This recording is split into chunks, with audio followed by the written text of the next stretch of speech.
বাড়ি বনপুরা মালিপাড়াতে। আপনাদের ভোটে আমি এর আগে উপজেলা ভাইস চেয়ারম্যান অধ্যক্ষ একরামুল আলম স্যারের সাথে নির্বাচিত হয়েছিলাম এবং উনি উপজেলা চেয়ারম্যান থাকাকালীন সময় ইন্তেকালের পরেই আল্লাহ রাব্বুল আলামিন তাকে জান্নাতবাসী করুক। এরপরে আমি ভারপ্রাপ্ত চেয়ারম্যান দায়িত্ব পালন করেছি। যতটুকু সম্ভব ইনসাফের সাথে দায়িত্ব পালন করার চেষ্টা করেছি। আগামী দিনের জন্য বাংলাদেশ জামাত ইসলামী আমাকে এমপি প্রার্থী ঘোষণা করেছে। নিয়মতান্ত্রিক প্রক্রিয়ায় কোন দলের প্রার্থী একক দলের ভোটে কখনো নির্বাচিত হতে পারে না।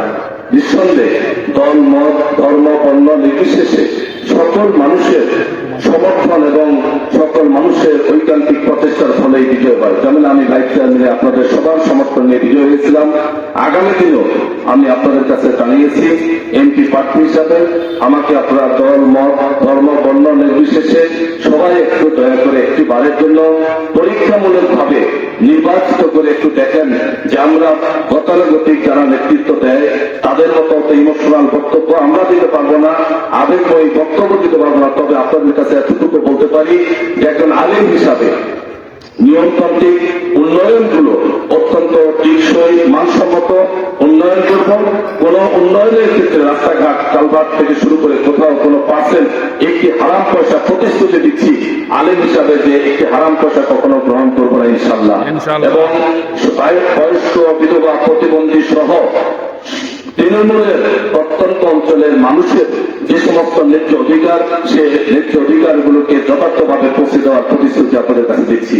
আমি আরো প্রতিশ্রুতি দিচ্ছি নিয়মতান্ত্রিক যে প্রতিষ্ঠান, ধর্মীয় প্রতিষ্ঠানগুলো রয়েছে, আমাদের জেনারেল প্রতিষ্ঠানের পাশাপাশি আমাদের হাফিজিয়া মাদ্রাসাগুলো, কাওমি মাদ্রাসাগুলো, এগুলো এতিম একজন এতিমের মতোই। আমি বলতে চাই সরকারি পক্ষ থেকে যে পরিমাণ বরাদ্দ আসে, এই বরাদ্দ যদি যথার্থভাবে প্রতিটি প্রতিষ্ঠানে পৌঁছে দেওয়া যায়, আমার বিশ্বাস প্রতিটি ধর্মীয় এই সমস্ত কাওমি এবং হাফিজি মাদ্রাসাগুলোর চেহারা পাল্টে যাবে ইনশাল্লাহ।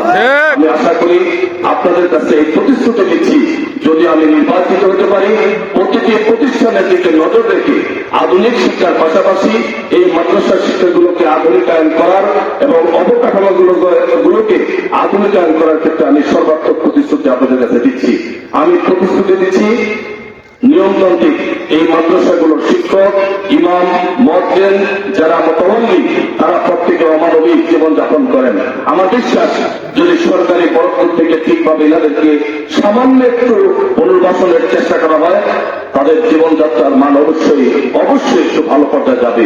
আমি প্রতিশ্রুতি দিচ্ছি যদি আল্লাহ আমাকে নির্বাচিত করেন আর আপনারা যদি আমাকে সমর্থন দোয়া দিয়ে যদি নির্বাচিত করার জন্য চেষ্টা করেন, আমার বিশ্বাস আমি সেদিকে ইনশাল্লাহ নজর রাখতে পারবো। এই জন্য আমি আপনাদের সবার কাছে ব্যক্তিগতভাবে দোয়া চেয়ে, সমর্থন চেয়ে, সবার সুস্বাস্থ্য এবং দীর্ঘায়ু কামনা করে আমার মা বোন যারা আছেন অর্দানশীল তাদের কাছে আমি একান্তভাবে দোয়া চাই। আমি ব্যক্তিগতভাবে মালিপাড়া মাদ্রাসা থেকে আলেম, মুর্শিদা ফাজিল মাদ্রাসা থেকে ফাজিল এবং জামিয়া থেকে কামেল পাস করেছি এবং রাজশাহী বিশ্ববিদ্যালয় থেকে অনার্স এবং মাস্টার্স কমপ্লিট করে ধারাইদা ফাজিল মাদ্রাসায় এখন আরবি প্রভাষক সহকারী অধ্যাপক হিসেবে আমি নিয়োজিত আছি।